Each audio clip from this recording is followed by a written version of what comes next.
Perfecto, muy bien. Pues me da mucho gusto estar con ustedes para reflexionar en torno a la ética. Y tratando de ubicar cómo esto podría ser relevante cuando hablamos de confianza, de capital social y lo que es su labor principal. Ahora, veamos. Empecemos por algunas frases lamentablemente populares que tenemos en nuestro país. No creo que lleguen a dichos mexicanos, pero bueno. Primero, ¿a poco no han oído la expresión "qué tanto es tantito"? ¿Sí? A ver, cuando yo digo esto, ¿qué tanto es tantito? ¿Quién me dice qué le viene a la cabeza con eso?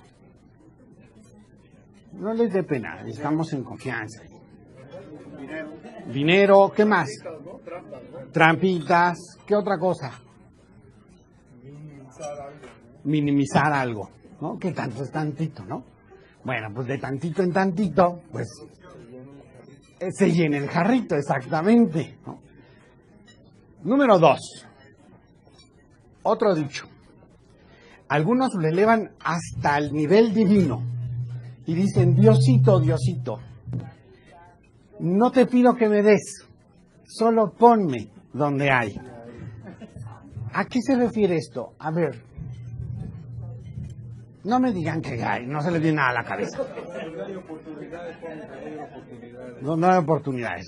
Esta es una buena interpretación, es una sana interpretación. Ahora, ¿habrá alguna interpretación no tan sana?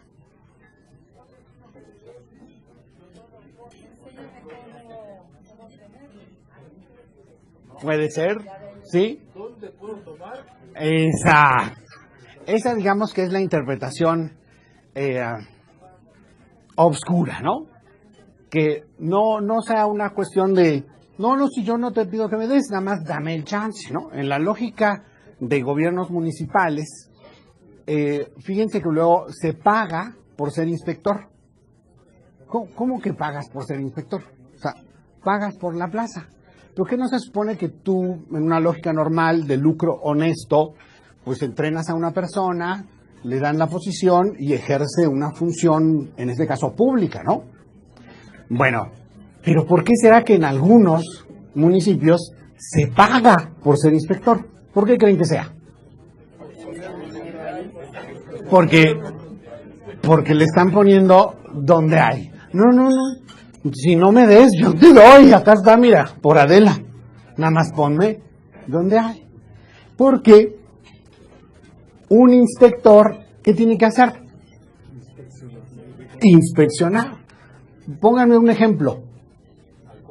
Alcoholes, ¿no? Que no se venda a menores de edad, ¿no? Bueno. Otro ejemplo de inspector. Las básculas, ¿no? En los mercados pues, también es muy importante. Ahora, también en términos de establecimientos, en las delegaciones, por ejemplo, pues están los que cuidan la cuestión de protección civil. Es decir, que una instalación que conjunta a muchas personas a una X hora, pues tenga que cuestiones de seguridad. Si pasa algo, ¿cuál es la salida de emergencia? Que si funcionan, que si un incendio, que no. Ok. Otra. Bueno, la versión en inglés es business are business, ¿no? Claro, pues si damos en México, pues negocios son negocios, ¿no? ¿A qué se refiere esta expresión? ¿Cómo qué? Justificar negocios extraños, ¿no? Justificar, exacto, ¿no? Y luego se usa como de escudo, ¿no? Cuando alguien que está haciendo mal algo en su ámbito laboral, le dicen: oye, pero, ¿qué pues, no? O sea, tu familia y tal. No. Negocios son negocios. Es algo aparte de mi familia. A mi familia la cuido, la quiero mucho, ¿no? Les doy buen ejemplo. Pero estos son negocios, ¿no? Fíjense. es separar. Y esta ya es el culmen de las anteriores. O sea, del qué tanto es tantito, de tantito en tantito, se llena el jarrito y pues llegamos al lodito, ¿no? Yo me acuerdo que la primera vez que la escuché fue viendo una película de Pedro Infante. Y Pedro Infante pues es un ícono, ¿no? Y yo no le entendía por qué atascarse con el lodo, o sea, como que, ¿no? Y cuando uno va creciendo como que va entendiendo de lo que se trata. Pero fíjense, esta es otra expresión. Esta sí no cabe la buena interpretación. No cabe una interpretación sana. Porque más o menos buscándole alguna otra pues podría tener. Acá no. Acá es un reconocimiento pleno y duro de que estoy en lo sucio y atascarse. ¿Sí? Pero fíjense, aquí la cosa es, bueno, eso hay que ponerle nombre y apellido. Hay que llamar a las cosas por lo que son. Esas expresiones, lamentablemente populares, son relativismo pragmático. ¿Qué es eso de relativismo pragmático? Es las personas que dicen, no hay ni bien ni mal. Lo único que hay es lo que me conviene a mí. Y si eso que me conviene a mí le daña a otros, me vale un rábano. Fíjense. Porque detrás de esos dichos, de que pueden sonar jocosos, hay una realidad muy dura. Hay una cosa muy severa. Hay gente que ha tratado de justificar esto con libros bonitos. Un señor que se llama Friedrich Nietzsche termina diciendo, no, pues es que no hay ni mal ni bien. Lo único que hay es la voluntad de poder, dice él. La voluntad de poder. Este hombre era alemán y a él le gustaba hablar de la expresión del superhombre, ¿no? Porque el superhombre es aquel que está más allá del bien y del mal, que no está subordinado a ninguna ética, a nada, y que lo único que hay es su voluntad de poder, de imponerse. Él hablaba también de la bestia rubia, ¿no? Y en sus expresiones, su pensamiento, había un planteamiento muy gandalla. Lamentablemente hubo personas que lo leyeron y que le hicieron caso. Y sí, tuvieron mucha voluntad de poder y llegaron al poder. Y se hicieron gobierno. Era un régimen que se distinguía por una esvástica y por una serie de cosas, entre ellas la principal, que ellos se creían los superhombres. ¿Y qué terminó pasando? Para los que conozcan algo de historia de la humanidad, el siglo XX es el siglo en donde más se ha asesinado a personas. Y es en el contexto de este régimen en el que se da uno de los 3 principales gobiernos que más personas ha asesinado en la historia de la humanidad. Entonces, aguas. ¿Alguien ubica Humpty Dumpty? El huevo, ¿no? El huevito. Es una cuestión muy interesante.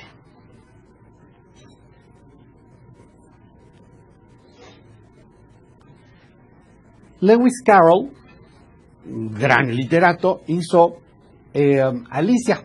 ¿Sí se acuerdan de Alicia? Bueno, hizo varias secuelas de Alicia que son muy interesantes. Este hombre, antes de ser literato y de escribir, era filósofo. Entonces, hay algunas cosas que cuando uno las va repasando bien, como que, hay que darles otra vuelta. En una de ellas, aparece este personaje, ovoide, Humpty Dumpty. Y entonces, citemos, ¿no? Cuando uso una palabra, insistió Humpty Dumpty, con un tono más bien desdeñoso, quiero decir lo que yo quiero que diga, ni más ni menos. Es que Alicia estaba sorprendida porque no le podía entender, porque este hombre, como decía una cosa, decía otra, y cuando quería que se significara una cosa, y cuando era la otra, lo cambiaba. Entonces, pues, era imposible entenderle. Pero te decía lo que yo quiero que diga. La cuestión, insistió Alicia, que estaba abajo del muro, es si se puede hacer que las palabras signifiquen tantas cosas diferentes. La cuestión, zanjó Humpty Dumpty, es saber quién es el que manda. Eso es todo. Punto. Este es un ejemplo literario de relativismo pragmático o de gandalla que se salta las normas, los principios y las reglas. ¿Qué pasó? Sigue la obra. Pues un desenlace fatal. Y la rima, bueno, ¿no? La verbalización que pone es: Humpty Dumpty se sentó en un muro, Humpty Dumpty cayó y pegó duro. Todos los caballos y hombres del rey no pudieron unir otra vez a Humpty Dumpty. Se reventó. Fíjense, es mucho lo que podemos aprender de una obra literaria, pero también de la historia, de la realidad. Es mucho lo que podemos aprender de ese peculiar personaje en forma de huevo subido a su muralla y sintiéndose el todopoderoso que hace que las cosas signifiquen lo que se le dé la gana. No puede evitar su fatal caída y cuando cae se estrella. Bueno, habrá que pensar ya en la vida real qué pasa con las personas que se pasan por la vida queriendo ser Humpty Dumpty, queriendo que se imponga su voluntad, pues digamos así, a huevo. Pues se revienta. Bueno, de la parte literaria pasemos a una anécdota que está en los récords de la historia naval norteamericana. Como ustedes saben, Estados Unidos es una gran potencia global desde que tiene una flota global. Estados Unidos es el único país que despliega sus naves de guerra, sus acorazados, en todos los principales mares y tiene una capacidad de reacción bélica pues enorme. Eso pues le da un poder enorme. Entonces, cuando todavía no estaba este nivel de tecnología, pero a mí me apantalló porque hice algún estudio en la UCSD, en la Universidad de California en San Diego, y ahí hay una base naval. Yo nunca en mi vida había visto un barco de estos. Yo había visto el Cuauhtémoc, que es la escuela naval, ¿no? El de Mazatlán, era una cosita así chiquita, ¿no? No, hombre, cuando llegué ahí vi esto, eran varios estadios de fútbol juntos. Es una cosa brutal, ¿no? Bueno, en los récords navales de Estados Unidos, cuando ya empezaban a tener estas flotas y ya el prestigio ya era enorme, en una de esas, cuando todavía era sistema Morse, había una tormenta y estaba la principal nave de Estados Unidos, con su principal almirante a cargo. Pues este hombre, pues muy usual, siempre impecable, pues de repente alguien avisa,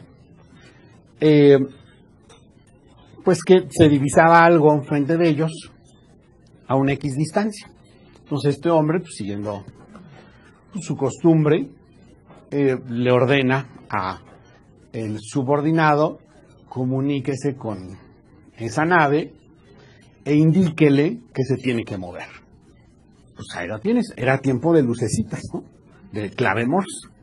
Y entonces ahí estaba el otro, ¿no? Se tiene que mover, ¿no? Y el otro todavía siendo más específico para que se siguiera su orden, ¿no? Dígale que se mueva 20 nudos a la derecha. Y muévase 20 nudos a la derecha.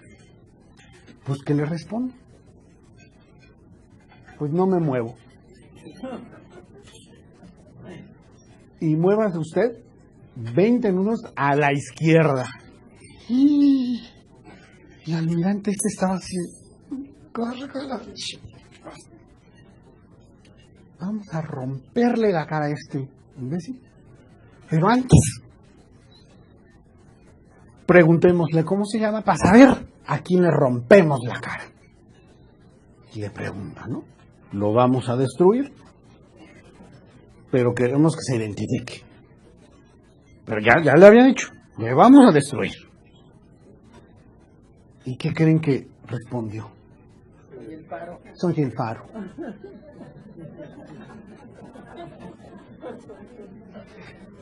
El almirante es el que escribe la anécdota, ¿eh? Él es el que la escribe. Y él llega a darse cuenta que en ese momento estaba ensoberbecido.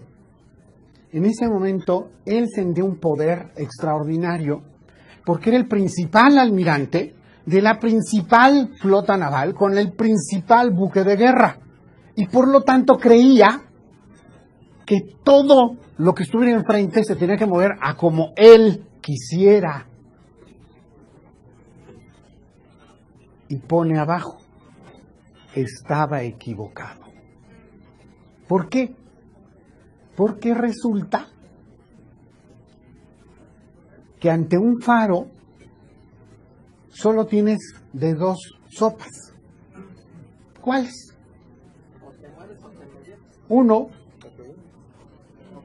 o le haces caso y te mueves acorde a él, o dos, te embarras contra él, porque los faros están en tierra firme y están para que cuando un buque chico, mediano, grande sea una tormenta, sepa que ahí está la tierra. Y entonces, si eres tan empecinado, pues no le voy a hacer caso y lo voy a destruir. ¿Quién va a salir destruido? Tú. Porque las únicas dos opciones son, o le hago caso, o me embarro. Es como Humpty Dumpty. Porque el relativismo, por más pragmático, termina en lo mismo. Fíjense. Al fin y al cabo somos libres. La libertad no es, como a veces se pretende, la capacidad de hacer lo que uno quiera con tal de que no lo cachen, sino la capacidad de realizar el bien de manera responsable. En el fondo sí hay opciones, somos libres, pero nuestra libertad no puede inventar los faros. Puedes decidir si les haces caso o no, pero no está en tu libertad crearlos. Fíjense, hay un caso que no lo voy a ver con mucho detalle, pero creo que vale la pena tomarlo en mente, porque es el principal antecedente que no se tomó lección de la crisis global financiera del 2008, la más grande que ha habido en la historia de las finanzas internacionales. Pero este caso fue antes. Este caso es el caso Enron. Hay varios documentales muy interesantes. Uno está incluso en Netflix. Por si alguien tiene Netflix, le pone Enron y va a poder ver un documental extraordinario. Porque muchos son entrevistas y lo que ellos mismos decían, ¿no? Y trabajadores de ahí. Este caso es de suma importancia y ahí hay un elemento muy importante, la cuestión de la auditoría.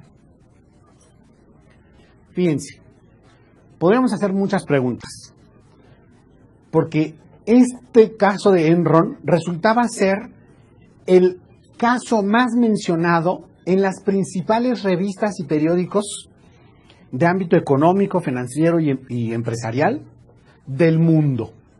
Resultaba ser el modelo de negocio de mayor crecimiento, con la mayor rapidez, que generaba las mayores utilidades.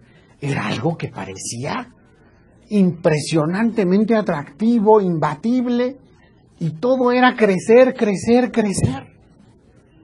Y cayó durísimo. Y fue un trancazo que generó muchas cosas muy negativas. Fíjense, esto empieza en el 85, un tal Kenneth Lay. Estas personas empiezan a ver una cuestión de gas natural, empiezan a hacer cosas pues, así gandallonas, ¿no? Intento una compra hostil y tal, o sea, como que estos iban por todo, ¿no?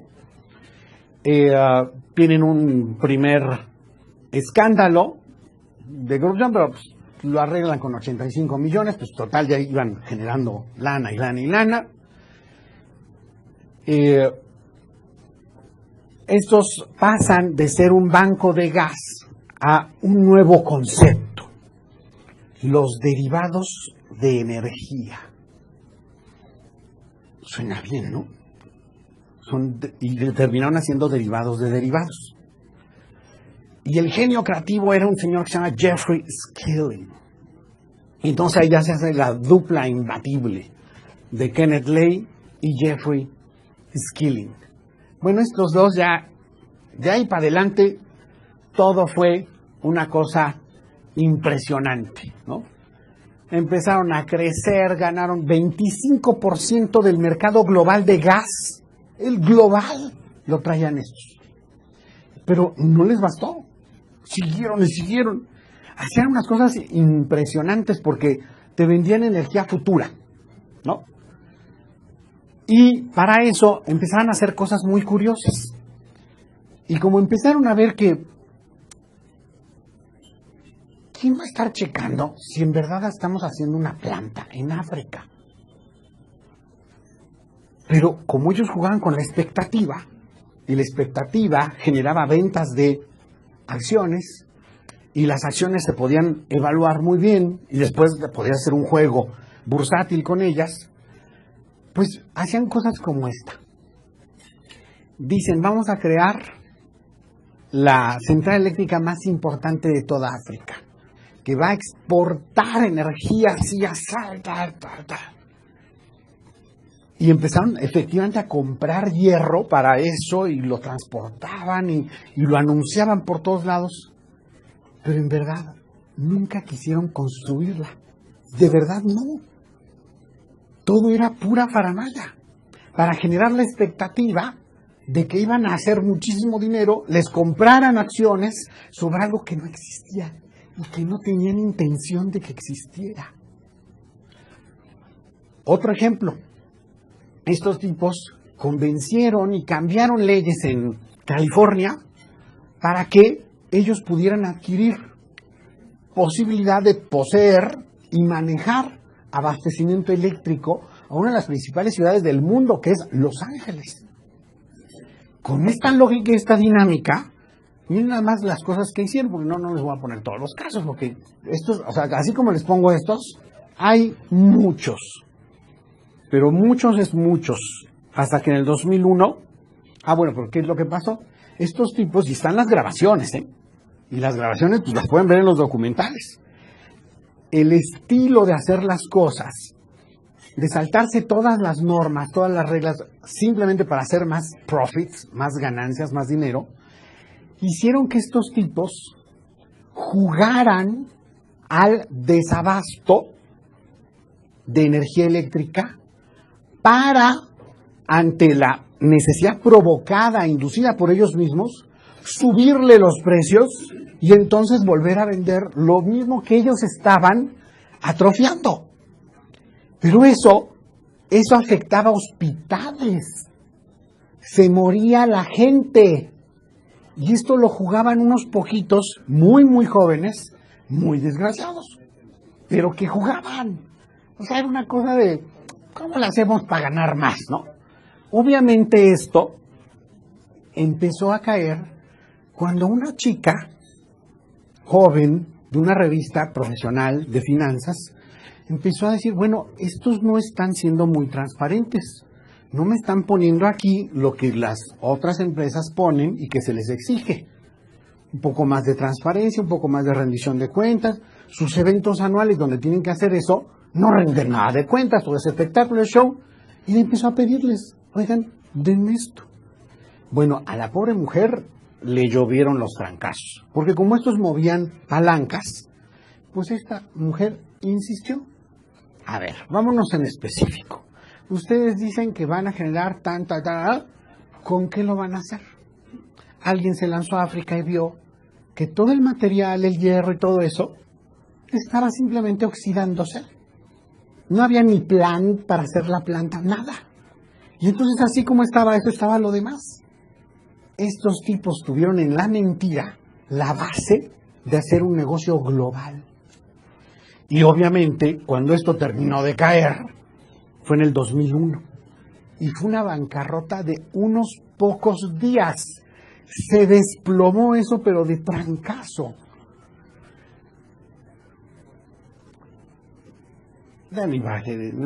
Crearon una nueva estructura organizacional, ¿no? La empresa de alta velocidad y alto desempeño, ¿no? Decían ellos. Pero tenían la avaricia así, franca y abiertamente, como el camino de prosperidad. Fíjense. Ellos pensaban que estaban liderando la gran revolución de la gestión empresarial. Y lo que alentaban expresamente era despreciar las reglas. Se sentían superhombres. Eran Humpty Dumpty. Eran el barcote que vio el faro y le valió el faro. Les valió. Pero para eso necesitaron ayuda. Los auditores. ¿Por qué? Porque los auditores tienen su función. Y los auditores van, checan libros, ¿no? Rendición de cuentas, transparencia. A ver. ¿Y qué pasó? En 1985 Enron escogió a Arthur Andersen. Tenía prestigio Arthur Andersen. Era wow, ¿no? Como auditor externo, reemplazando a Deloitte, ya que según Ken Lay, no eran lo suficientemente creativos e imaginativos. Claro, en contabilidad hay que ser muy creativos, ¿no? Claro. En el año 2000 recibió $25 millones por los servicios. Más de 250 millones de pesos, ¿no? Y 27 millones más por servicios de consultoría. Estos, de manera puntual, o sea, que se comprobó, porque hay muchos otros que no se han comprobado, pero este sí se comprobó. Ellos identificaron en el 97 clarísimamente 51 millones de dólares de problemas en libros y sugirió que se tenían que corregir, porque eran absolutamente injustificables. Cuando su consejo fue ignorado, dijo, hombre, ¿qué tanto es tantito? Y pues, se fueron derechito. Y de cualquier forma, certificó las cuentas de Enron. Si Arthur Andersen certificaba esta empresa, su prestigio global estaba en juego, y entonces decía, esto es digno de inversión, señores, a nivel global. Pues la gente siguió invirtiendo. Este no cumplió su función y pues lo que pasó, miles de empleados tronados, inversionistas con millones de dólares absolutamente defraudados, varios políticos pues, también absolutamente embarrados. ¿Qué pasó con Arthur Andersen? Enfrentó serios problemas por su imagen, fuertemente dañada, pues no es poquito, ¿no? Perdió la mayoría de sus empleados talentosos y vendió varias de sus divisiones. Después de 89 años, dejó el negocio de auditoría al ser condenado por obstrucción de la justicia. La posibilidad de una avalancha de demandas por sus responsabilidades están aún hoy en día en el cuello de Andersen porque siguen los juicios, porque fue muy contundente que no debía haber certificado lo incertificable. Fíjense, ahí, si este certificado ponía su sello, le entraban. ¿Y quiénes le entraban? Morgan Chase, Citigroup, Duke Energy, Reliant, Maran, Dinergy, American Electric Power, todos los que quieran.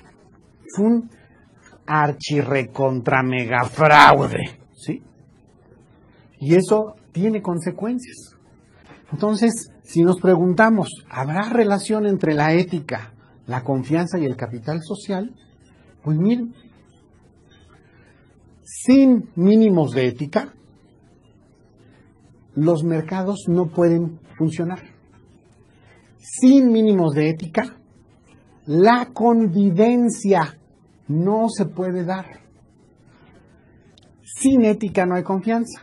Y resulta que la confianza es lo que constituye el capital social. Por ejemplo, ¿qué es el dinero? Ustedes agarran un billete y lo ven, ¿qué es? Papel. En sí mismo es papel. Pero es por la confianza que eso que en sí mismo es papel tiene un valor que va más allá del papel. Pero para que eso se dé hay, o debe de haber, confianza. ¿Qué pasa en los países cuyos gobiernos hacen tan mal la tarea que por más lana que saquen, nadie les cree? Porque, acuérdense, un billete cualquiera que agarren dice que esto vale por tanto y lo respalda el banco de ese país. Si ese banco no tiene nada de elementos de credibilidad, pues esa moneda, por más que quiera el gobernante, en este caso Maduro en Venezuela, no, si vale un chorro. Y yo voy a decir, ¿cuánto vale? Humpty Dumpty grandote, nada más que más oscuro, ¿no? Y dice Humpty Dumpty grandote.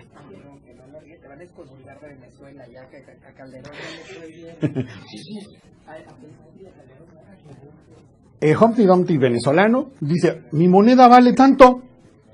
¿Quién le hace caso a eso? Pues nadie, porque manejan tan mal la economía que el valor de ese papel llega a ser ni siquiera el costo de ese papel. ¿Alguien de aquí ha ido a Cuba? ¿Qué moneda se maneja? Bueno, para transacciones normales, puro dólar, ¿eh? Para los turistas, dólar. Para los que adentro quieren mover algo, pues un poco más, ¿no? Es dólar. Y si tú le preguntas a alguien de ahí, ¿en qué quiere tener pues, su respaldito? No lo quiere tener en el banco. Lo quiere tener en su casa, en dólares. Entonces, por más que tenga poder alguien, no puede hacer que algo valga si no vale, ¿sí? Si no hay confianza. De ahí la importancia suprema de las entidades que tienen que certificar, que tienen que acreditar, que tienen que evaluar. Es importantísimo. Fíjense, hace unos años, un señor era responsable de el combate al crimen organizado en este país. Pues resulta que este señor, pues al paso de unos años, pues de repente se dieron cuenta que pues, no estaba combatiendo a todos, sino nada más a unos, para favorecer al otro, que era su patrón de a de veras. ¿Y qué pasó ahí? Pues es que a este hombre le dispensaron algunas evaluaciones. ¿Por qué? Pues ahí estaba. Mandujano se llamaba el señor. Y lo pusiste de responsable de la lucha contra el crimen organizado. Entonces, hay ciertos elementos que son importantísimos, porque una de las varias consecuencias es el litigio, ¿no? Pero fíjense, ¿qué pasa si tenemos un superávit muy fuerte de litigios? Pues lo que pasa es que eso atenta contra el mercado. Bueno, los abogados se hinchan de dinero. Sí, pero que los abogados se hinchen de dinero no quiere decir que es bueno para el mercado. No quiere decir que es bueno para la gente. Es bueno para ellos, ¿no? Y eso lo que refleja es déficit o pérdida de confianza. Fíjense, un gran estudioso que tenía a su cargo cientos de científicos sociales hizo una investigación muy fuerte. Lo que más les llamaba la atención es por qué a partir exactamente del año 1960 y muy particularmente 1965 se dispararon los índices de adicciones, crímenes y otras conductas antisociales en Estados Unidos. Después se pusieron a checar, ¿es solo Estados Unidos? Se pusieron a checar México, Canadá y otros países. Y después se pusieron a checar solo América, se pusieron a checar Europa y así. Hasta que hicieron una investigación bastante importante. Vieron que no era solo Estados Unidos, era Europa y América, por lo menos de manera contundente. Y empezaron a buscar entonces, bueno, ¿por qué? ¿Por qué se da esto? Porque esto son disparos muy fuertes en tantos países, algo está pasando. Y lo que descubren es que era por el fenómeno de la gran ruptura. La gran ruptura se ha caracterizado por un creciente nivel de delincuencia y trastornos sociales. ¿Por qué? Por dos cosas. La decadencia de la familia y las relaciones de parentesco como elemento de cohesión social, uno. Entonces, primer elemento, por la decadencia de la familia y en particular dentro de la familia, ¿qué es? El debilitamiento de las relaciones de parentesco como elemento de cohesión social. Es decir, que los papás dejan de hacerla de papás. Papá ya no es papá del hijo, mamá ya no es mamá del hijo, es la tele. Y si tú te pones a observar cualitativa y cuantitativamente qué patrones de conducta te ofrece la mayor gama de programas de la tele, te vas a dar muy bien cuenta de qué se trata. Si no lo educas tú, la tele lo está educando. Porque ahí se va un área completa de ver, por ejemplo, cuántas escenas de violencia gratuita, es decir, gandalla, no justificada, ve un chamaco desde los 3 años que más o menos empieza a poner atención a la tele, a los 12. Un chamaco contemporáneo se atasca de violencia gratuita, injustificable y gandalla. Pues, ¿cómo no quieres que en una de esas el chamaco ve en la tele, sale y hace otra cosa? Y así como esto, otras cosas, pero es el debilitamiento de esas relaciones de parentesco. Y dos, la caída en los niveles de confianza. Cuando se merma la confianza dentro de un país, el daño es fuerte. A partir de 1960 estos cambios comenzaron a producirse en un amplio espectro de países y además se produjeron de forma sumamente acelerada comparados con el cambio de las normas en periodos anteriores. ¿Cómo es que se da esto? ¿Qué tipo de ideologías, pensamientos tienen que ponerse de moda como para que se dé esto? Hay otro investigador que nos dice, es la ideología de la desvinculación. La ideología de la desvinculación considera que la realización personal, es decir, la mía, de mí, se encuentra exclusivamente en la satisfacción de mi propio deseo. Y el deseo es caprichoso. Vivimos, según varios autores, entre ellos Lipovetsky, en una época del imperio del deseo. Y sus pulsiones, pues son pulsiones. La realización del deseo es el hiperbién al que tienen que supeditarse todos los demás y se impone a todo compromiso, sea formal o personal, a toda tradición, a toda norma, religión y vínculo entre las personas. En otros países, por ejemplo, todavía se veía que no había tantos robos en iglesias. Bueno, pues en México, si nos vamos a checar, los robos en iglesias están subiendo. Ni normas, ni tradiciones, ni religión, ni vínculo entre las personas. Oye, secuestró a su hermano o a su primo. Ni vínculo entre personas. En el proceso desvinculador se da la ruptura del reconocimiento de la alteridad. ¿Qué es eso de la alteridad? El otro. Y de la trascendencia, es decir, lo que va más allá de mí. Porque la satisfacción del deseo necesita de la transformación del sujeto en objeto. De esta manera, toda la concepción de la vida se transforma en utilitaria, porque es vista como fuente de mi satisfacción. Es decir, un individualismo egoísta que le termina valiendo un rábano el prójimo y que busca su satisfacción por encima de todo lo demás. Cuando varias personas se ponen a hacer esto, los daños sociales son significativos. ¿Qué es el capital social?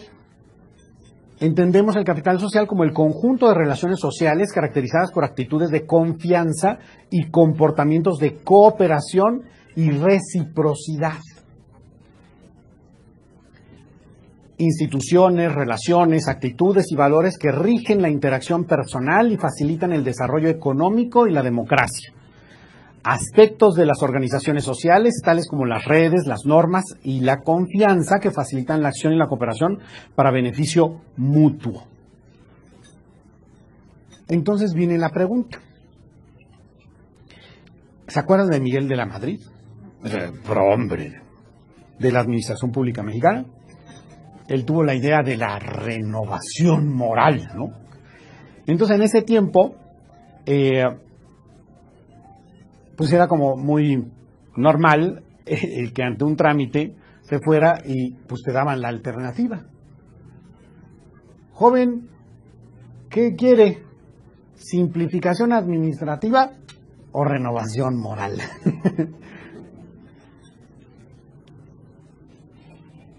Fíjense, esto de andarse cargando las normas, de no hacerles caso, es un fenómeno, pues, que se está dando en lo que es la época postmoderna, y es un fenómeno que le llaman el hombre anómico. A significa negación, negación o sin normas. Anómico es sin normas, el hombre sin normas. Por anomia se entiende la carencia de reglas o normas que cuenten con alguna vigencia. La vigencia se ve contestada continuamente. Ah, no, ¿por qué? Ah, no, esa regla no me gusta. No, esta otra no. El afán de romper las reglas se difunde. Si no está roto, rómpelo, ¿no? Dice, ¿no? ¿Qué fomentaban en Enron? No hay regla que valga. Sáltatelas todas, ¿no? Así como, yes. Esto además es muy 68ero. Yo tengo ahí unas fotos de grafitis de 68 y una era preciosa, ¿no? Prohibido prohibir. Es una contradicción en términos. No tiene sentido, ¿sí? Con la consecuente perplejidad que genera. El afán de desregular o abolir normas puede parecer en principio algo positivo. ¡Ay, qué padre! Nos estamos liberando, ¿no? Y te lo venden así. Un mundo sin normas ensancha tu libertad, ¿no? ¡Viva la libertad! Sin embargo, esa pretendida mayor libertad genera efectos perversos, contrarios a la misma libertad, al causar el decaimiento de la capacidad de proyecto, porque ya no se sabe a qué atenerse. Y cuando nadie sabe a qué atenerse, tenemos un problema. En términos de pedagogía familiar, lo peor que le puedes hacer a un niño es que no sepa a qué atenerse. Porque entonces lo que le estás enseñando es que no hay a qué atenerse, y entonces, ¿qué tiene que imperar? Su propio capricho. Le estás enseñando a ser gandalla. Pues a nivel social, igual, a nivel escuela. Ahora, interesantísimas, cuando el maestro es el que no respeta ninguna norma, ni a la Constitución, pues bueno, ya sabemos.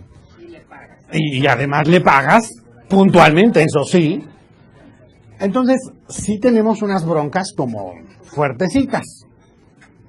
Si no sabe nadie a qué atenerse, no hay cauce. Fíjense, en España, voy a ser soberanamente académico. En España,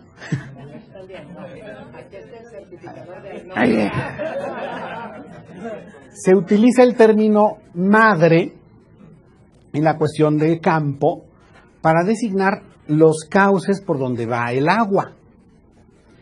Cuando hay un aguacero tremendo, etcétera, se rompen los cauces. ¿Qué pasa con el agua? Se desmadra, ¿no? Y estoy siendo muy de buen uso de castellano. O sea que la cosa se vuelve un desmadre. Y estoy siendo muy castizo, ¿no? Pues sí, si de lo que se trata rompe todas las normas y no importa ni... Y a ver, en tu casa, a ver, en tu trabajo, a ver, en tu empresa, a ver, en las medicinas, quítate tantito. Oye, sustancia activa tanto, ahí un poquito menos, es que está un poquito más cara esta. A ver si nos ponemos de acuerdo. ¿Y qué tal si se muere alguien? Ah, eso sí ya no es mi problema. Compran porque quieren, ¿eh? Negocios son negocios. Y al fin y al cabo, si es un buen negocio, pues atáscate que hay lodo, ¿no? O sea, el hombre anómico es espiritualmente estéril, concentrado sobre sí mismo, no responsable ante nadie, se burla de los valores de otras personas. Su única fe es la filosofía de la negación, ¿no? Son los que cuando se desmayan no vuelven en sí, vuelven en no. Vive sobre la tenue línea de la sensibilidad en un pasado que falta y un futuro que también falta. No hay sustancia, no hay sentido de vida, porque resulta que nuestros proyectos de vida o los hacemos junto con otros o no son proyectos de vida. Entonces, cuando te vale un rábano los demás, el desmadre puede sonar bonito por un rato, pero acuérdate que es un huevito que se cae al piso.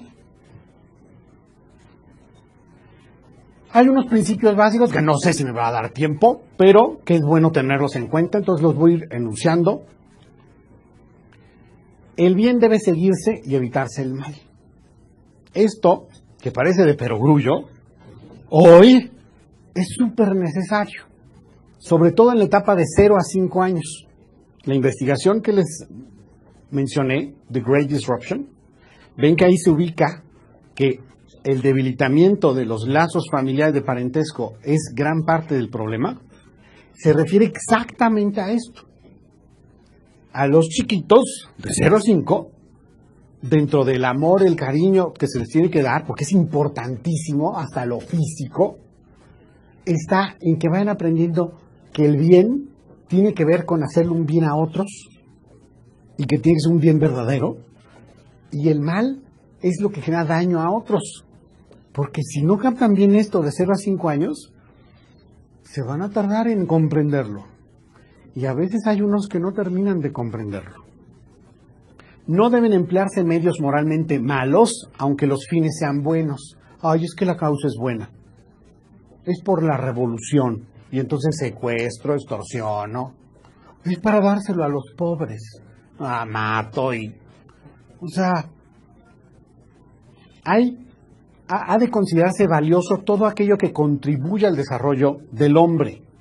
Hay valores que son objetivos válidos para toda persona y cultura, no es de, es que eso es aquí, ¿eh?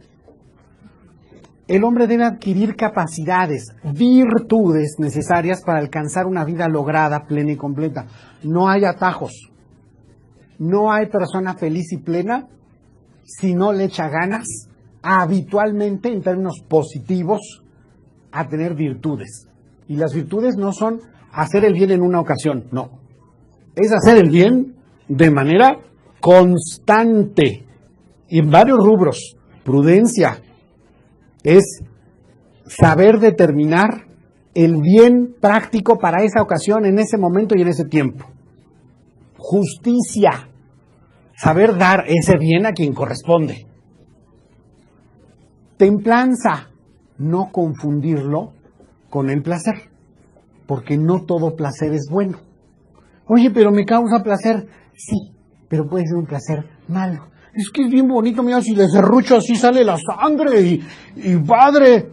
No, eso es un placer y te puede causar placer, sí, pero no es bueno.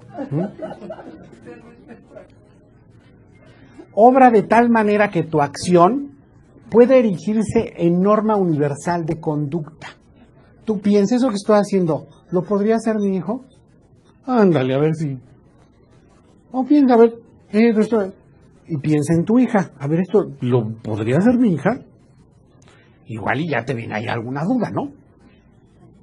La persona no debe considerarse nunca como medio, sino como fin. Porque en el momento en que no ubicamos que el otro es digno como yo, un fin en sí mismo, y lo ubicamos solo como medio, pues que tanto es tantito. Y un día le veo la cara a uno, un día le veo la cara al otro, ya le bajo más lana a este, un día mato a... Y si ya maté a uno, pues que tanto es tantito, y así te vas. El bien no es menor porque beneficia a otro, ni el mal es mayor porque me perjudique a mí, porque eso es típico. Y luego no caemos en cuenta, ¿eh? No, es que si ese bien lo hice yo, entonces es más bien. Ah, no, es que si ese mal me afecta a mí, es más mal. No, es el bien y el mal. Prohibir en sí mismo no es malo, ni permitir en sí mismo es bueno, porque luego la gente dice, no, prohibido prohibir, toda prohibición es mala. No, permitir es bueno, que todo se valga. No, pues es malo prohibir lo bueno y bueno prohibir lo malo. Los principios universales deben distinguirse de las opiniones personales. No, es que yo creo que un poquito más aquí, ¿no? Los primeros son permanentes, la segunda no solo pueden, sino que deben ser variables. Y fíjense, todo esto nos lleva a una cuestión de liderazgo, porque no basta buscar o ser líder, no basta, porque hay líderes muy negativos. Porque cuando dicen en México, es que no hay líderes, no, me canso que hay. La bronca es, ¿qué tipo de liderazgo tienen? A ver, ¿la tuta no tiene liderazgo? ¿El Mencho? ¿El Teo? ¿La Barbie? Es más, yo fui varias veces a platicar y a dar algunas conferencias con empresarios de Ciudad Juárez. Y cuando tú hablas con los chavitos ahí, los chavitos, chavitos. Y que te cuida el coche y tal, ¿no? Y empiezan a platicar. Oye, ¿y tú qué quieres ser de grande? Y no te hayan decir algo, ¿no?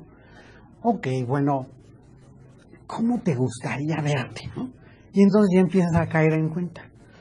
Primero quiero un cinturón piteado, ¿no? Un cinturón de esos caros. Un cinturón piteado puede valer 5,000 pesos fácil, ¿eh? Unas botas acá de no sé qué, ¿no? Unas buenas botitas pueden salir una la nota, ¿no? Un sombrero tipo, no sé qué, eran unos sombreros, ¿no? Y al final te dicen, tiene una pistolota aquí. ¿Qué te está diciendo el chamaco? ¿A qué le aspira? Pero versión mexicana, ¿no? Entonces, fíjense, Cuando hablamos de liderazgo, tenemos que hacer un liderazgo que parta de la realidad, de las cosas como son. Porque si uno parte de la realidad, entonces tu pensamiento tiene que ser un pensamiento que se apegue a la realidad. Y entonces caben dos opciones. O eres objetivo o incurres en error.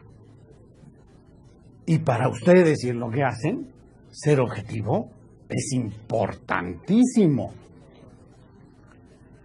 Ahora bien, ustedes no nada más piensan y checan la realidad. Ustedes dicen algo respecto a la realidad. Y entonces cuando tú dices algo respecto a la realidad que ves, nada más hay de dos sopas. O estás diciendo la verdad o estás diciendo mentira. Y fíjense, tú no nada más dices cosas, haces cosas. Y entonces, lo que tú haces o es algo coherente o es algo que te lleva a una ruptura vital. Entonces, si te das cuenta objetivamente que estás en algo que pues no hace mucho bien, pues corrige. Y si ves que hay cosas que son buenas y las estás haciendo, pues permanece. Y por último, lo que dices con lo que haces. Si lo que dices no tiene que ver con lo que haces, estás incurriendo en, también es muy castizo, la doblez, ¿no? O sea, ven esta ropa que tiene con muchos dobleces, ¿no? Te enseña una cara, pero no te enseña la otra. Entonces, lo que estoy diciendo no tiene mucho que ver con lo que digo. Ya me da mucho la atención de una persona, que yo la admiro mucho, no la conocí porque ya vivió hace muchos años, pero mexicano. Decían varias personas de él, es que está como planchado de una sola pieza. ¿Por qué? Porque además de que era una persona que usaba trajes y que cuidaba su vestido, lo más importante es que cuidaba lo que decía con lo que hacía. Y era una persona íntegra. Y aquí está el punto. Ya no les digo con lo demás porque esto es lo sustancial. Ustedes, en lo que hacen, tienen que lograr un liderazgo íntegro. Ustedes tienen que echarle ganas a observar las cosas como son. Tienen que tratar de evitar de caer en el error y tener elementos y herramientas para ser objetivos. Ustedes tienen que decir algo respecto a esto y lo que van a decir nada más es de dos sopas. O es verdad o es mentira. Pero fíjense que lo que ustedes digan se convierten en hechos de trascendencia social. Lo que ustedes hagan es un elemento o de fortalecimiento de la confianza o de su destrucción y debilitamiento. Entonces, nada más quisiera ponerles una sola cosa más. Este es bueno. Ahora que viene el Día del Padre, soy padre de 4 hijos. Todos los que tengan hijos van a reconocer esto. Sobre todo si tienen hijos chiquitos. Van a ver que de repente voltean y están haciendo exactamente lo que tú haces. Para bien y para mal. Y de repente regañas a una de tus chamacas, oye, no le grites así, ¿qué te pasa de aquí? Y te quedas ahí en la madre, yo le estoy gritando y ¿no? Ahí está el reto. El reto es personal. El reto es familiar. Pero el reto también es laboral y es social. Por eso, todos estos puntos ya no los podemos ver, pues ya no tenemos tiempo, pero sí tiene que ver con lo que ustedes mismos se han fijado. Actuar de manera justa e imparcial, con integridad, rectitud, honestidad y en ninguna circunstancia cometiendo actos de corrupción. Hacer la evaluación de conformidad de manera objetiva, competente, profesional, de acuerdo a la normatividad aplicable, conforme a los más altos estándares de ética y estrictamente dentro de los alcances de la acreditación y, cuando aplique, de la aprobación otorgada. Fíjense, esto a lo último que nos lleva es a la conclusión. Cuando nosotros nos quejamos de la situación, está bien si eres objetivo en el señalamiento del error, pero también tienes que voltear que el reto de mejora empieza por uno mismo, siempre. Carlos Llanos, fue un maestrazo mío de la Panamericana, que fue el que la fundó, él decía siempre esto. Esto es por círculos concéntricos, y el círculo inevitable y permanente es el del centro.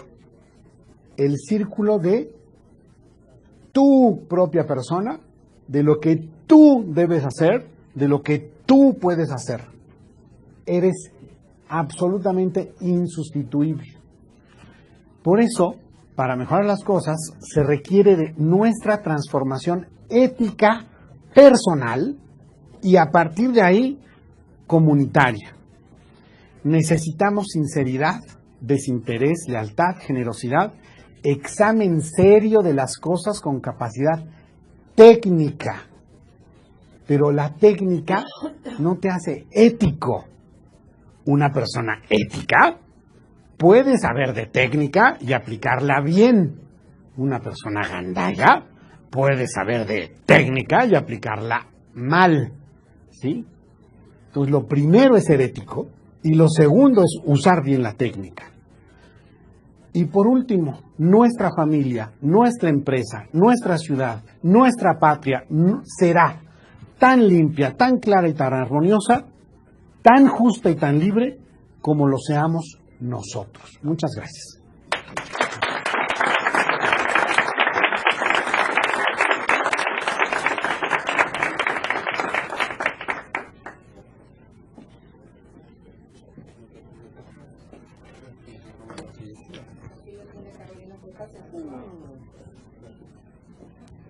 Gracias.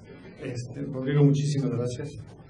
Te dejo un detallito de la EMA. Muchas gracias. Somos muy generosos. ¿Sí? Muchas gracias. Pero la verdad que bueno que viniste. Muchísimas gracias por esa plática de ética.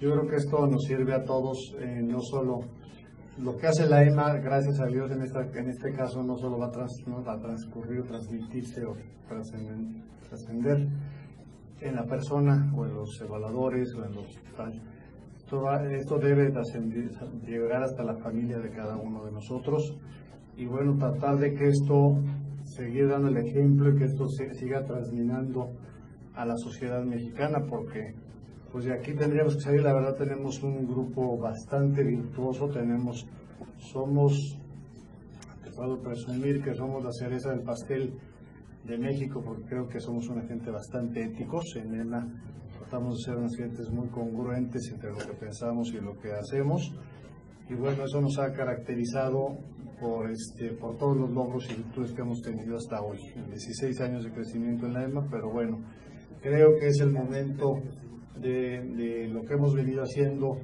con el ejemplo, pues aprenderlo y seguirlo transmitiendo todavía más.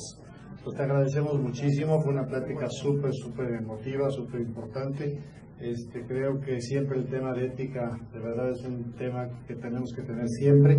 Me da muchísimo gusto y le agradezco a Maribel que ha tomado este papel tan en serio, porque esta es la forma que tenemos que trascender, esta es la forma que tenemos que crecer para poder, lo demás, como tú lo dijiste, lo técnico se aprende, pero lo ético se tiene que vivir y predicar.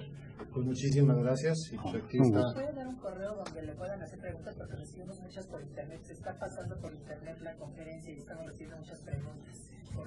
Sí, como no. Cortés con S, no con Z. Cortés Jiménez. Es súper cartizo.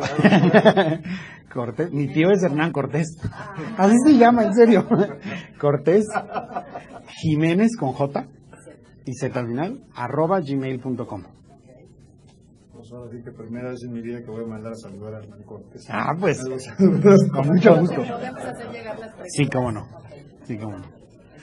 Oye, pues muchísimas gracias. No, hombre, Y un de gusto. tu casa, No. y qué bueno que Vamos estés a que aquí. se quede a la Sí. plática de acciones contra el soborno. Claro. Son 15 minutos. Perfecto. Muy bien. Bueno, la siguiente plática, pues le damos la palabra a una persona que ya todos conocen. Se llama Ricardo Castillo, que todo el mundo lo hemos visto, lo conocemos, es asociado, consejero y amigo de la EMA. Entonces, pues director de Intertec, por supuesto. Te damos la palabra y pues, siempre bienvenido, ¿no? Gracias. Gracias, José, por la bienvenida. Bueno, vamos a empezar con un video. Ustedes saben que en la parte de formación, desde que somos pequeños, Japón ha sido pues un ejemplo a seguir. Y no nos pusimos de acuerdo, Rodrigo, el expositor anterior, ni yo, pero simplemente van a ver el video, por favor.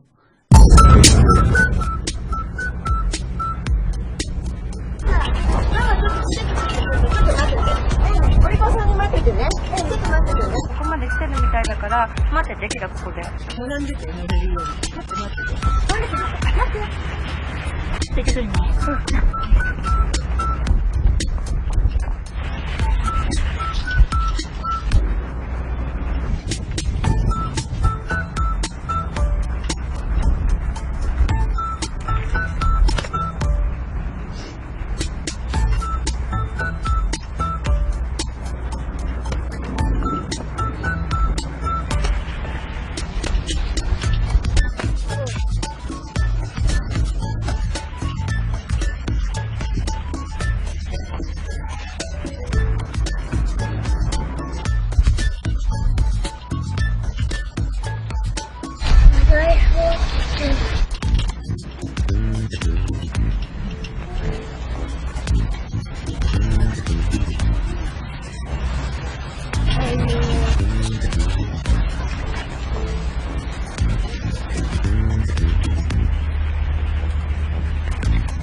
？El video es más que ejemplificable. ¿Por qué empezamos con esto? Pues porque simplemente es donde nos empezamos a formar. Vamos a ver ahora la presentación. Tratando de resumir todo lo que dijo Rodrigo, tenemos poco tiempo, pero cómo pasar todo eso que dijo Rodrigo y que sabemos que es ética a una empresa.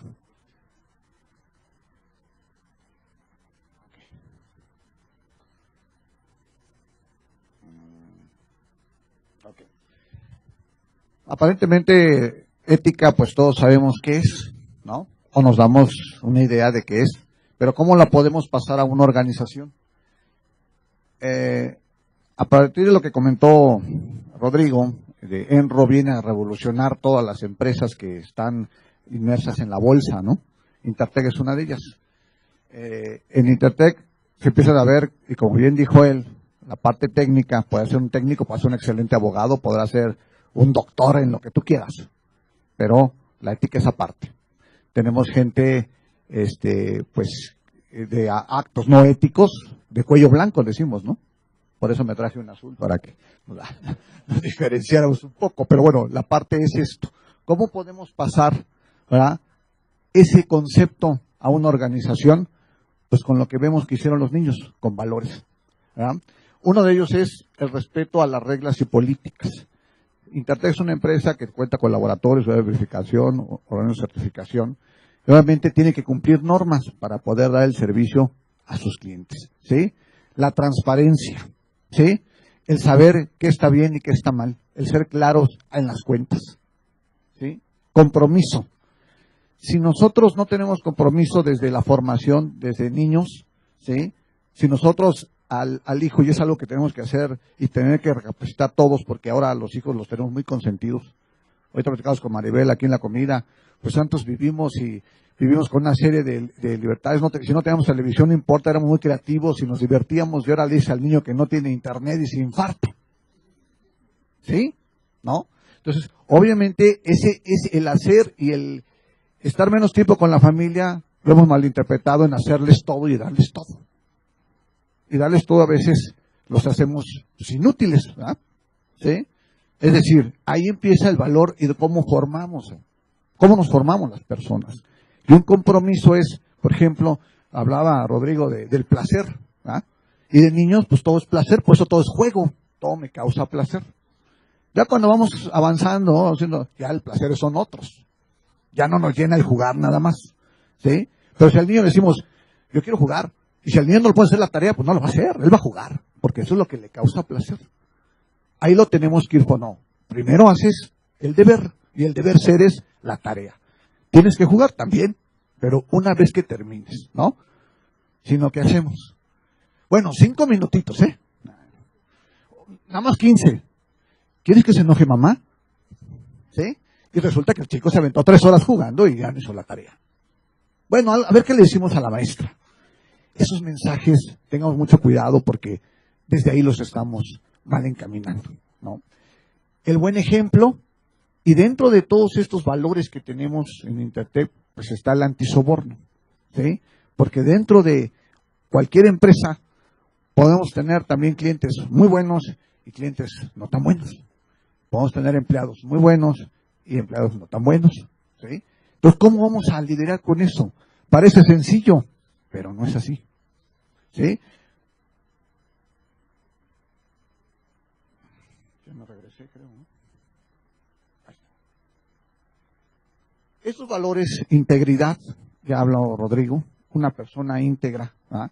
Es aquella que es obviamente congruente con lo que dice y lo que hace, ¿sí? Pero eso, ¿cómo llegamos a esa integridad? Desde la familia, desde los valores que aprendimos en la casa, ¿no? Si de chicos nosotros llegamos con un juguete que no es de nosotros, decimos nos lo prestó y mi mamá no tuvo la oportunidad, ¿sí te lo prestó? A ver, déjame la preguntar, ¿verdad? Y no vuelvas a agarrar lo que no es tuyo.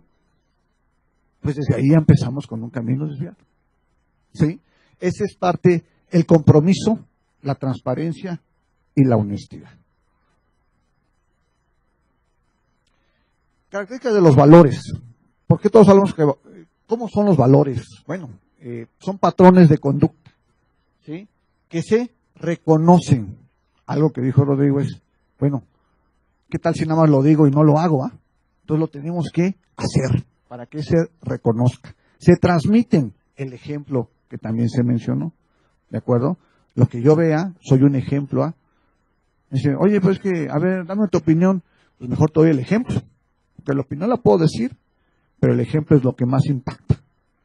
Y que se adopta, se van heredando, ¿verdad? Se van heredando. Obviamente, aquí he hablado de lo que comentó Rodrigo, cuando agarraron a Pablo Escobar en Colombia, ¿sí? Uno de los puntos era para el reto para Bogotá, era quitar esa imagen. ¿Qué querían ser los niños, además de futbolistas y los que no tenían aptitudes de futbolistas? Pues quiero ser como Pablo Escobar, ¿verdad? Ese era el ejemplo a seguir. Y ahora su hijo se queda a dar conferencias precisamente para no hacer como su papá, ¿verdad? Un gran líder, sin duda. Como dijo, tenemos grandes líderes, está Hitler, ¿no? Pero con una causa equivocada, ¿de acuerdo? Entonces, parte de lo que nosotros tenemos que hacer es el conjunto de cualidades utilizados para ordenar relación entre los miembros. Esos son los valores, ¿sí? En una organización, como en la familia y como en la sociedad, se desarrollan las condiciones muy complejas, ¿sí? Porque de acuerdo a lo que nosotros vivimos, y en Intertech también lo vivimos, tuvimos que ser más creativos. La bolsa de valores, la internacional, la de Estados Unidos, la mexicana decía, ¿y cómo sé si Enron estaba así, cómo están las demás? ¿Verdad? ¿Cómo sé que realmente los millones de dólares que me están diciendo que vendieron aquella compañía me están diciendo la verdad? Porque eso era meramente un truco, ¿sí? Entonces tuvieron que meter medidas, controles, además de las auditorías honestas, ¿no? Por eso en condiciones muy complejas, Sudáfrica, México, lamentablemente Centroamérica son países donde también el soborno es desgraciadamente una práctica común. Entonces, a veces decían, no, pues es que ya está la clave, ¿cómo vamos a ganar el proyecto? ¿Cómo? Nada, es que sí nos va a costar. Así que, una camioneta, es lo que quiere. No, pues eso no se puede. Pues yo creo que ya lo perdimos.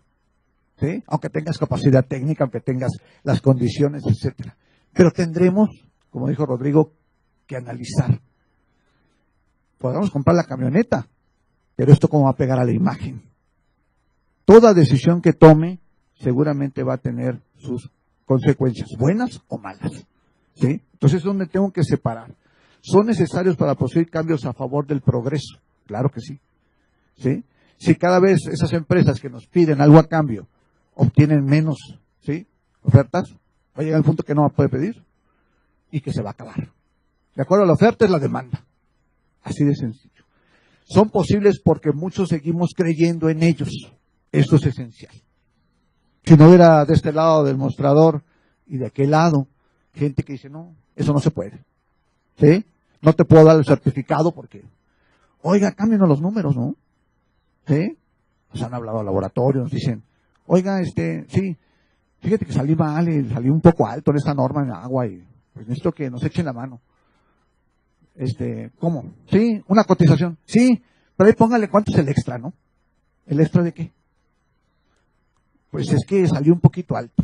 La norma dice 30 y yo salí como en 80. Nada más 50 arriba. Tanto es tantito, así como dijo, ¿no? No, perdón, no, mire, lo que hacemos es esto, yo salgo y lo que salga, bueno, pues es lo que... El precio le cuesta lo mismo. El resultado depende de usted, de la muestra que usted nos proporcione. No de cuántas partes por millón salga el resultado. Ahí no va el precio. No, pero es que hay veces en otro laboratorio. Bueno, ¿sí? ¿De acuerdo? Sí, lo siento, pero pues, aquí no se puede. Es que no sé si me expliqué. Y así, ¿eh? La insistencia es, la labor es increíble para poder sobornar, ¿no? Y del otro estado, bueno, yo nada más se lo recibí. Ah, no, pues sí, él fue el que lo ofreció. ¿Ah? El soborno está de los dos lados del mostrador, de los dos lados de la cancha, en la tribuna y en la cancha y viceversa. ¿Sí? Entonces, para poder frenar esto, tenemos que nosotros, y aquí los que estamos reunidos, ya sea auditores, empresarios, lo que seamos, tenemos que marcar ese alto. Y tenemos que decir que no. Porque ahí empieza el ejemplo. ¿Sí? No son ni pueden ser un simple enunciado. ¿Sí? Eso es parte de lo que dijo Rodrigo, pues tenemos que hacerlo, además de proclamarlo. ¿Verdad? Los valores son la fuerza impulsora de cómo hacemos nuestro trabajo. Posicionar esos son parte de lo que nos vende a nosotros, ¿no? Una cultura empresarial, marcan patrones para el buen comportamiento y la toma de decisiones, promueven un cambio de pensamiento, se evita el conflicto de intereses, se logra el proceso de mejora continua, aumenta el prestigio y la buena imagen de la organización, ¿sí? Y se incrementa la confianza con los clientes y terceras partes.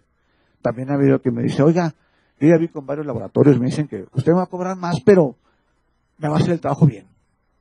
¿Sí? Y sobre todo el resultado, pues que me lo va a entregar pues en los tiempos. Porque fíjese que yo pagué hasta de más y todo y no me gustó el resultado. Bueno, no es que le guste, ¿eh? El resultado va a ser como llegue su muestra. Le puede gustar o no, y sí se lo advierto, porque bueno, pues si salió fuera de norma, pues ese es el problema. ¿Sí? No importa, pero quiere alguien que me dé solución. Esas llamadas nos gustan. ¿Sí? Tal vez no le voy a poder cobrar lo que él quiera, porque el precio siempre, ¿no? Para todos nos dicen que es caro. Pero ¿caro contra qué? ¿Sí? Si yo estoy dando la veracidad, eso es lo que reza mi política. ¿De acuerdo? Entonces vamos incrementando la confianza entre los clientes y las terceras partes. Eso es parte de tener un código de ética y aplicarlo. La identidad como parte de los valores. La identidad es un documento que recoge las variables principales de comportamiento de una organización, así como acontecimientos relevantes de la historia y la trayectoria de esta. Nosotros promovemos la cultura organizacional de los valores a todos los niveles. ¿Cómo lo hacemos? Cada año, en la parte de capacitación interna, tenemos todos los empleados de Intertech, y eso es parte de la labor que nos toca a nosotros, calidad, vigilar que los 600 empleados de Intertech hagan su código de ética. ¿Sí? A todos los niveles, en todo lo que es México, cualquier oficina de inspección, de laboratorio, etcétera. Y tenemos que contestar, leer el código y contestar 10 preguntas de cada tema. Y si fallaste en una, te vas de regreso. Y otra vez, hasta que tengamos el certificado. Eso es cada año tenemos que hacer eso. ¿Sí? Y el que no pasa, pues la segunda vez llega a un comunicado a su gerente que tiene que tomar un curso un poquito extra, ¿no? Pero bueno, ¿sí? Y a veces tenemos la fortuna de que casi todos pasan en la primera, ¿no? Pero bueno, el que no lo hace, pasa a recursos humanos. Y tiene que decir por qué no lo hizo. ¿De acuerdo? Entonces, bueno, la justificante, la carga de trabajo, pues sí, pero ya no puedes seguir trabajando si no está tu certificado. Los valores necesitan ser recreados, fortalecidos y modificados según la evolución de la organización. ¿Sí? Colocar puntos o sistemas de alerta, web alert, ahorita les voy a mostrar lo que nosotros tenemos, en donde el empleado pueda reportar cualquier comportamiento no ético, inclusive de forma anónima, y su trabajo no se ve afectado. Eso dice nuestra web alert. Nosotros pusimos el código de ética y decimos, bueno, ¿y cómo van a comprobar ustedes que la gente lo sigue? ¿Cuáles van a ser sus filtros? Y eso es un tip para todos ustedes que están o que ya tienen su código de ética y que lo quieren reforzar. Nosotros al final voy a poner un web alert donde un 01800 y una página que llega a una empresa en particular que es independiente y que las cuales estamos inscritos muchas empresas y que cualquiera puede hacer una denuncia anónima. Si Enron hubiera tenido esa alerta, seguramente alguien de adentro hubiera dicho, oye, está pasando esto. Oye, estos amigos ya están locos porque primero era esto y después ya esto, y se hubieran dado cuenta a tiempo. Pero finalmente, pues, ese grave ejemplo nos deja esa huella, ¿verdad? Que tenemos que tener también esos filtros, ¿de acuerdo? Y esos filtros, volviendo a la familia, es, si nosotros, nuestros hijos, por ejemplo, tocó madera, cayeran en las drogas, y hubiera un filtro donde llegara, ten cuidado, aquí está el video, mira, tu hijo, wow, lo agradeceríamos 100 veces, ¿sí? Y no que nos demos cuenta 5 o 10 años después cuando ya no hay remedio. Entonces, parte de lo que tenemos que poner también en las empresas es esas alertas, ¿sí? Bueno, pues esto es lo que conlleva a nosotros nuestro código de ética. ¿Cómo está formado? ¿De acuerdo? Con la parte de cero tolerancia, ¿sí? Donde especificamos la tolerancia, no hay nada más tantito, o atáscate, es cero, no hay tolerancia, ¿de acuerdo? El antisoborno, no hacer las prácticas, malas prácticas en la parte de mercadotecnia, no hacer las malas prácticas con ninguna entidad, terceros o primeros o segundos, que me lleve a obtener algo si no es por la competencia técnica o el valor agregado que yo dé. Mercadotecnia honesta y transparente, también entra en la mercadotecnia. ¿En qué parte? Hoy yo puedo decir que tengo 4.500 oficinas, como dijo Rodrigo. ¿Quién las va a contar? ¿Ah? Pero eso lo tengo prohibido, porque eso seguramente los bonos en las acciones me va a elevar. ¿Ah? Alguien que tiene 500 contra 4.500, pues este está más grande. No puedo mentir. Yo tengo que ser honesto en la mercadotecnia. Y si tengo 3 oficinas, son las que promuevo.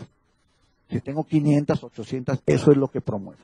No puedo usar un folleto, un brochure, mi página en internet, que aquí está Marta Luz, los gerentes de mercadotecnia, y diciendo cosas que no son. La acreditación, el alcance que yo tengo es lo que tengo que promover, no más. ¿De acuerdo? Eso es son prácticas leales de mercadotecnia, la honestidad y la transparencia.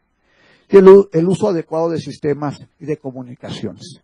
También tenemos ahí otros desarrollos, ¿sí? Por la parte de sistemas de comunicación podemos hacer una serie de cosas que olvídese. Los que no son bien intencionados nos pueden hackear, nos pueden hacer cosas muy dañinas a la empresa. Como ver desde cosas inusuales, pornografía, etcétera, ¿no? Que a veces veo. Dicen, bueno, pues no tiene nada de malo. Pues no, pero no te pases 6 horas de tus 8 viendo pornografía, ¿no? ¿Sí? Entonces tienes que, obviamente, ver ese uso adecuado. Es una herramienta que se te da para trabajar. ¿Quieres ver otras cosas? Pues vete a tu casa y ponte tu internet y adelante, ¿no? ¿Sí? Pero este tipo de cosas son las que también tenemos que meter dentro de un código de ética, dentro de la vigilancia de lo que es un código de ética. Quisiera ver si ponen el slide del web alert.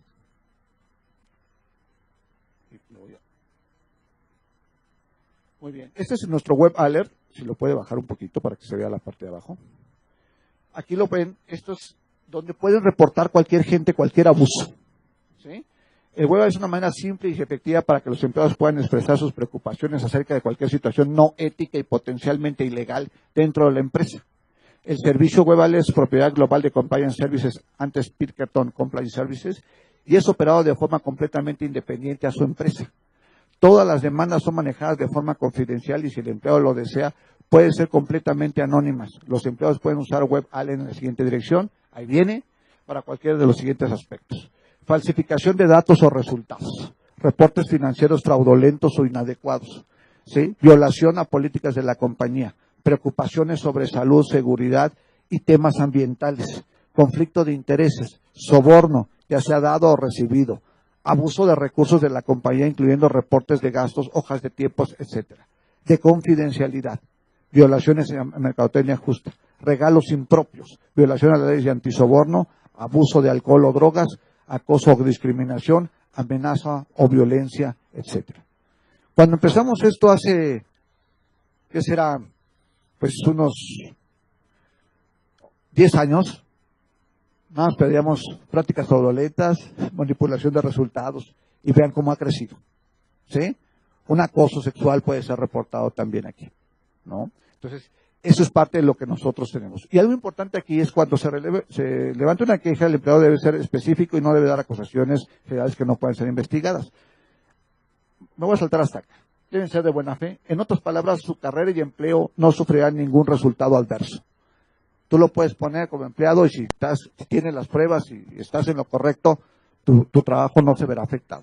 A veces el empleado, hemos tenido varios reportes, ¿sí?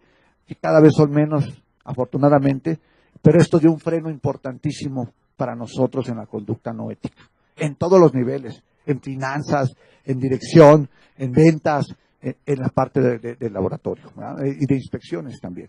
Entonces, los quiero compartir para que, pues, si ustedes están en ese proceso de implementar un código de ética, un filtro así es indispensable, ¿de acuerdo? Entonces, eso es parte de lo que les queremos compartir, reforzando la parte que dijo también Rodrigo, pues una parte, la integridad, una persona íntegra, cada vez, desgraciadamente, dice, hay menos, ¿no? Un ejemplo de una persona íntegra. ¿Ya ven cómo nos quedamos callados? ¿Sí? Buscamos en la FIFA, no, ¿verdad?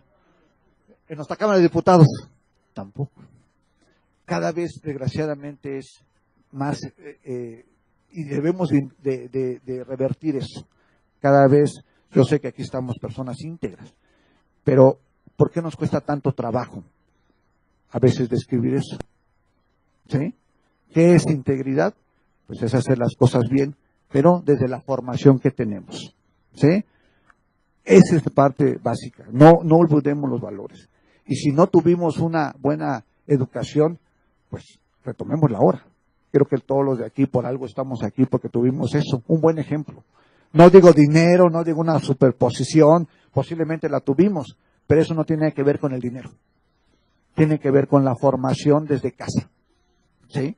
Entonces, obviamente, el mensaje al final del día es cómo paso de mi formación, ¿sí? De mi educación, de mis valores, porque la formación es si fui a la universidad, si estuviera en maestría, eso es formar.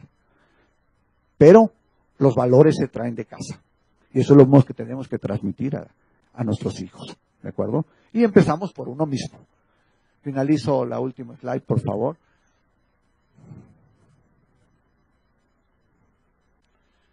Pues si queremos obviamente impulsar y acabar con la parte de sobornos, entonces, y erradicarlo, pues empecemos por nosotros mismos, ¿sí? Y después lo podemos trasladar a lo demás. Muchas gracias.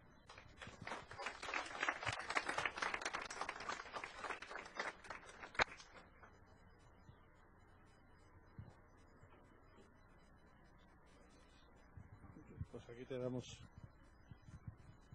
otro detallito, don Ricardo. Muchas gracias por estas pláticas, muchas gracias a los dos. Y bueno, pues aquí los tendremos más presentes. El tema de la ética no termina. Es una breve introducción a la importancia de estar en el tema de la ética. Esperemos seguir reforzando y recordando la importancia de la ética.